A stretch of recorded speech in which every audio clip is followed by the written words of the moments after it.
Raising women's voices, one story at a time. Welcome to the She Said Project podcast.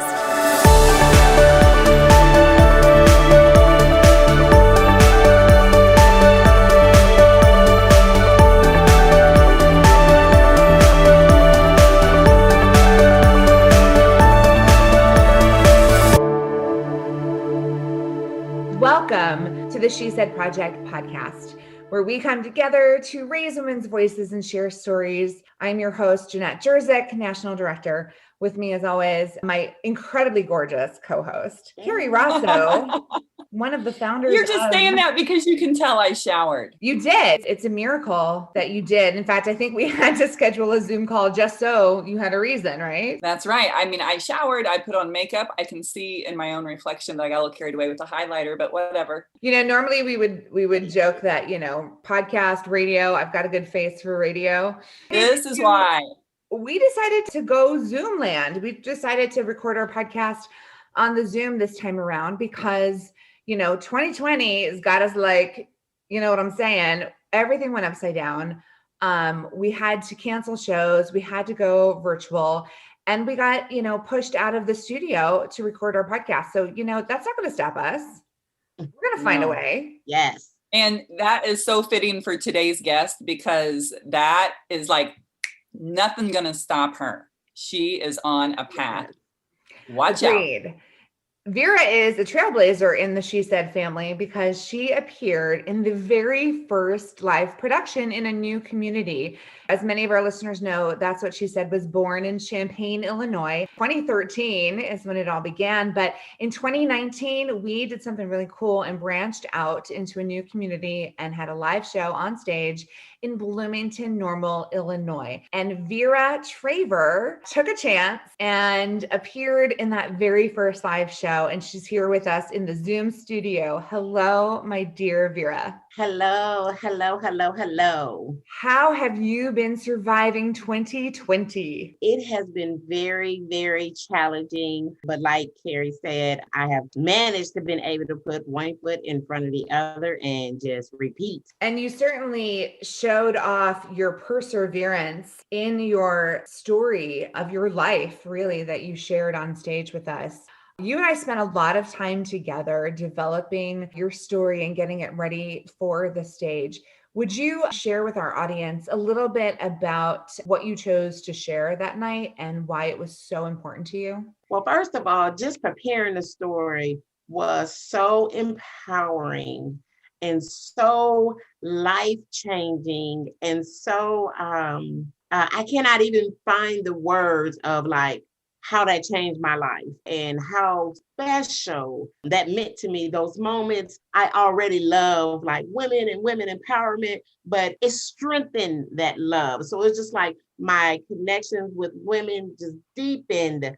And oh my God, I am just like forever grateful to have an extended family. But I've always been like kind of an open book anyway, but I would not have probably got like into the details of me losing my children and being on drugs. And that's just like not something that you just like, hey, start a conversation off with somebody that you don't know, about your like your deep, dark secrets and some things that like, I kind of want to just take that to my grave and not share with anyone.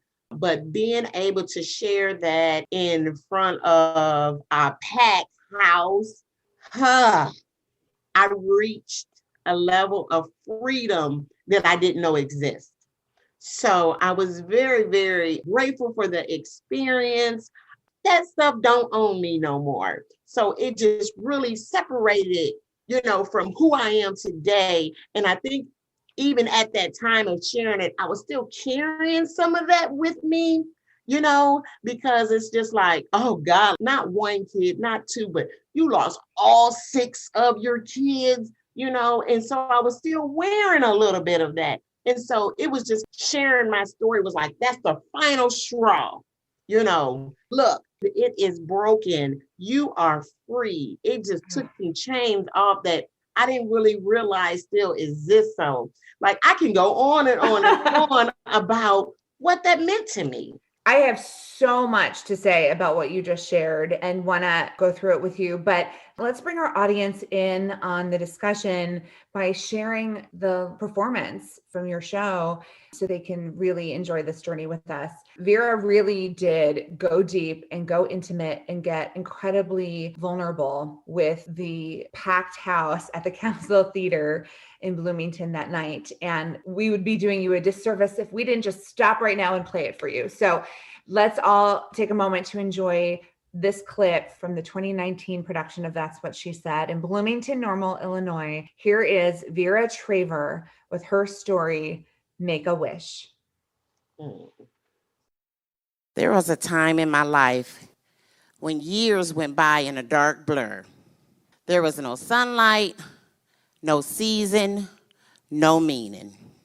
And if you would have asked me during that time if I had any kids, I probably would have told you no, but I did. I had 5 babies that was taken because of my addiction, because of a disease that had kept me in bondage for so many years. My kids are my life, so it felt like my life had been shattered into 5 different pieces that I could never make whole again. How does a person lose her kids? It's a good question. I always wanted to be a mom, to give a child the love and nourishment that I felt like I missed out on from my parents. I never got a chance to meet my dad, and this is a man whose name I carried for 35 years. I did get a chance to meet my mom once. I was raised by my grandmother, and she did the best she could until she got sick, and me and my sister were sent to foster care. So from place to place, a runaway child, group home, juvenile detentions, and the streets raised me. I was what you call a ward of the state until I aged out. I felt so abandoned, lost, and alone. I vowed I would be a much better parent. But this was not possible while stuck in a lifestyle, addicted to drugs, in and out of prison, unhealthy and abusive relationships. So by the time I had 3 babies and was pregnant with baby number 4, let's just say it was determined that I was an unfit parent and my babies was taken by DCFS. I tried to keep my 4th baby. I went to rehab, but I relapsed. And my addiction sucked me in like a vacuum cleaner. Baby number 4 was taken as well. Baby number 5. By now I'm starting to think I must be fertile, really fertile. I don't know how this keeps happening to me. My fight was over. I didn't want to get attached. The entire pregnancy, I was in full-blown denial. For 2 days, I even denied the labor pains. I left the hospital right after birth because I could not stand to watch them take another baby from me. It was one of the darkest places I have ever been. I had nothing to live for. There was a house that I used to walk past while I was homeless, looking in the windows, weeping to God. Why can't that be me and my babies inside that house, snuggled together? Why am I all alone? Why have thou forsaken me? The hurt, the long yearning, the anguish, the painful pit I lived in and day out was unbelievable. I was broken in a million pieces, shattered. I no longer felt human, and I wanted to escape. I had to learn how to cut off my feelings and emotions concerning my kids. I had to be tough to survive living in the streets. So after being in treatment countless of times, I went back to give it one last try. And plus I found I was pregnant again, 3 months with baby number 6. So in rehab, we took a group walk to the park, and I saw a woman pushing her baby in a swing. I broke down crying. Something inside of me suddenly felt awoke. It was like, hey, yeah, you a mom too. I am a mom. At that moment, I knew that I would go to any means to keep this baby and to find my other children. It just felt like something that I hadn't felt in so long. Some hope. So I had a vision that one day,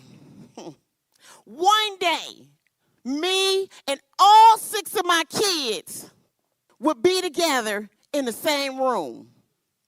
Prayer became a part of my life again, and I trusted God with everything. I asked God to show me how. Now, I knew that this would take a lot of perseverance and hard work, because I didn't even know where my kids was at. When this baby come, I would pour all the love into her that I couldn't give my other children. I completed treatment in 2006, and I began my road to recovery. Side note, I have been clean ever since. Yes!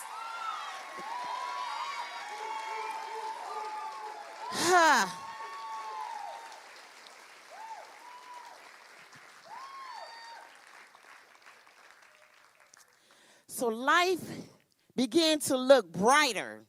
I lived with my boyfriend, Willie, and we began to make preparations for the baby bedroom. Willie asked me for my hand in marriage, and I said yes. It felt like everything was finally going uphill. But after I had my baby, I was told I would not be able to keep this child either. That she would be taken from the hospital the following day. I was 6 months clean. I was going to meetings. I was working the steps. I was doing everything I was supposed to be doing, and they were still taking my kids from me. I started to feel that dark, painful pit again. I thought I would never have a chance to be a mom, to see any of my 6 kids. That negative thinking and rock bottom feeling always meant the end. Can somebody say, but God? Thank you. But God decided to make this my new beginning. Every other time I would leave the hospital before DCFS coming from a place of guilt and shame. I knew in my brokenness, I had to make better decisions. This time I stayed at the hospital with my baby until the foster mom, Lisa, came to pick her up. When Lisa arrived, she handed me a picture of my oldest son. His name had changed, but he was the same son that I had made broken promises to. I was sad, I was confused, and I was happy to find out she had adopted him and he was alive and well.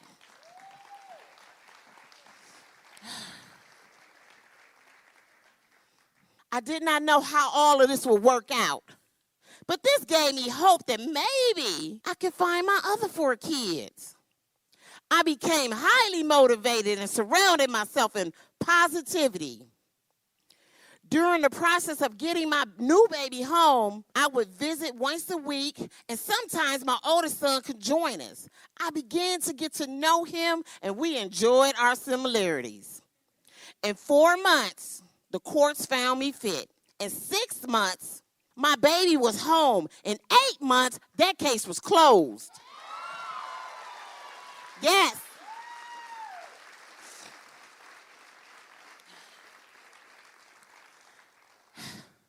So my visits continue with my oldest son. His adopted mom, Lisa, became our extended family, and in a few years past, Lisa called to say, if I can get the court's approval, my son can move back home. I know she loved our son as her own, and she wanted what was best for us.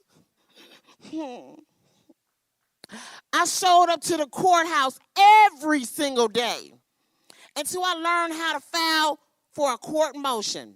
I petitioned the courts, and he came home.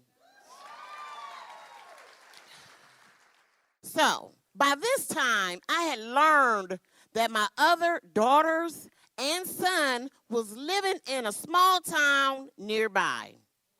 I reached out to their adopted mom, and she told me I would never see them again.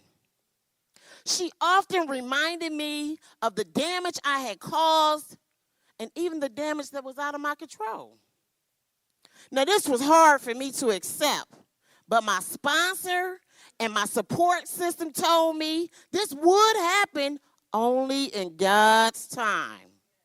So I kept myself busy on positive things. As the years passed, I got a message from my oldest daughter saying she is 18 and wants to see me. That's my Shika Wika. I knew I wasn't supposed to see her, but I wanted it so badly. I had a car, I had gas, and I had license. So I drove to her town thinking I'll text her when I get there. This small town had no reception, like no reception at all. So I began to panic and then pray. I told God, I will knock on every single door in this town until I find her. But maybe you can save me some time. Just show me where the house at. And as I was praying this, I looked to my left and I seen one of my daughters sitting on the porch.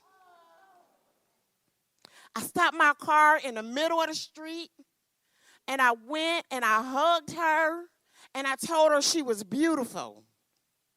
Then my daughter ran out of the house, jumped in my car, and we took off. We went down the road to hug each other and embrace each other in tears. She told me, you wasn't supposed to know the address. I told her, blame it on God. I developed a relationship with my daughter, and eventually she moved home. Then my second daughter moved home. That's my shiny Bonnie.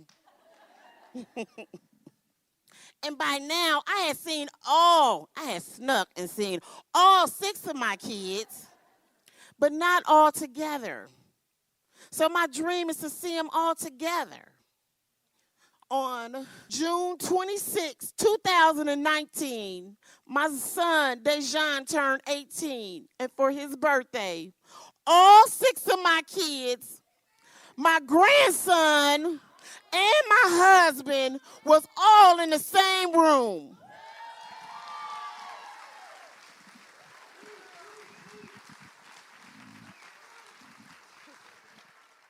We went swimming, out to eat, chilled at my house. This is a dream of so many years come true. I felt so light, like I was floating. I guess I do believe in a natural high.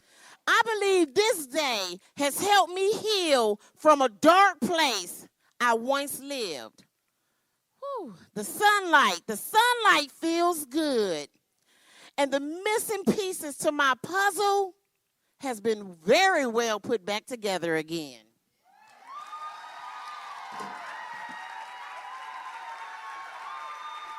Vera, I already see you getting a little misty-eyed over there.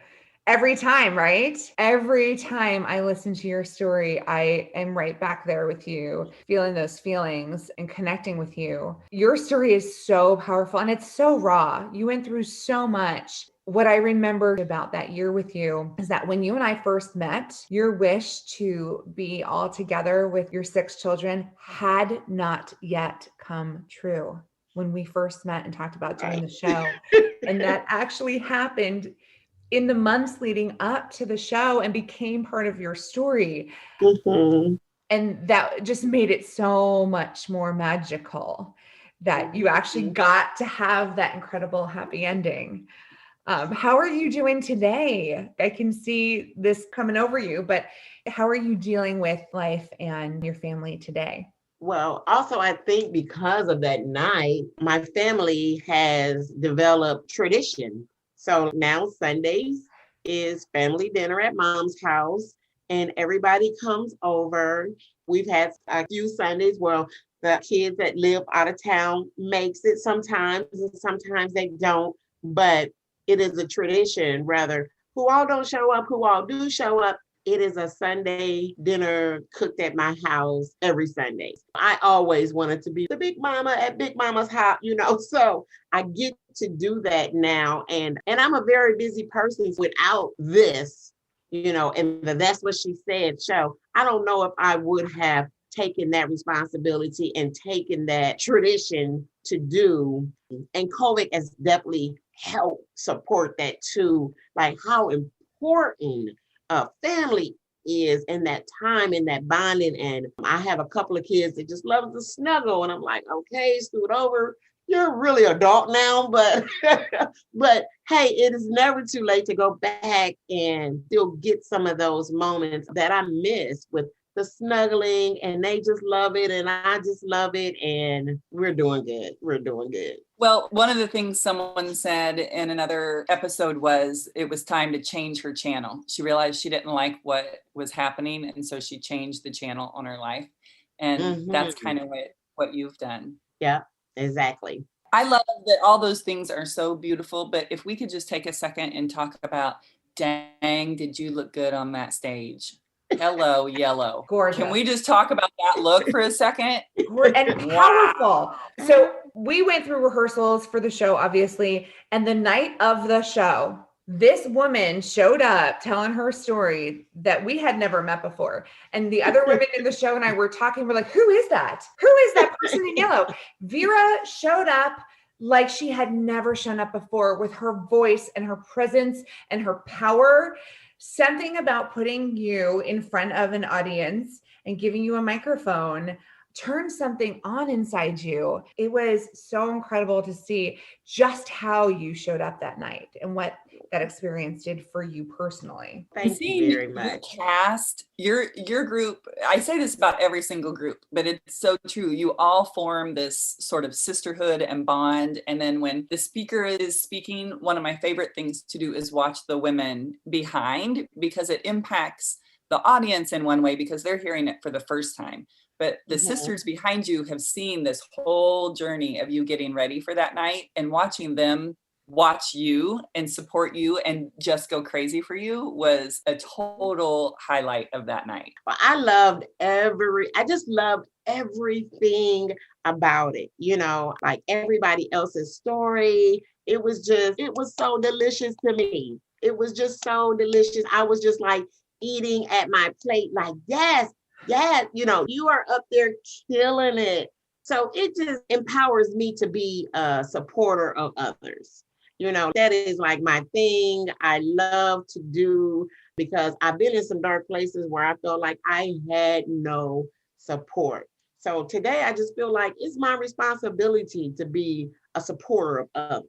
I was just fed all the way around the board. You are, and you continue to be an inspiration to others, Vera, for having come through what you've experienced. You found what was on the other side of through.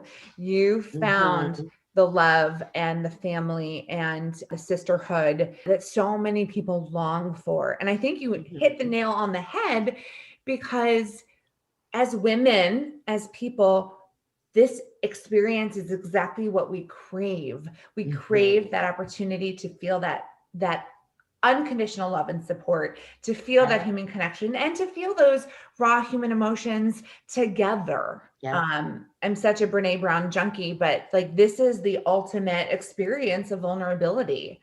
And I thank you so much for trusting us to go through this process and to share just some of the most raw and intimate moments of your life. And we are so excited that we get to celebrate with you your, the rest of your journey forever. We get to celebrate every single, new wonderful experience that you get to have going forward. So thanks for joining us today and remembering that incredible night. Oh, girl.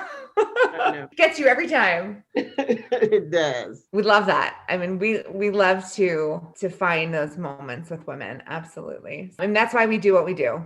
It's about, holding up a mirror for women and giving them the power to see the truth, feel the truth, and speak the truth. Let's keep doing this. Let's keep doing this. I mean, we're discovering new ways to do it, even with the COVID, but I know without a doubt that we'll be live on stage again very soon. And Vera, you are in the sisterhood forever, girl. It is our pleasure to have you here. I love you guys. I love you guys very, very much. And we love you. And we love our fans and our friends and everyone who has come out to support all the women who have been as bold and brave as Vera has. So thank you so much for the love and the support. And check out each and every episode with us on the She Said Project podcast.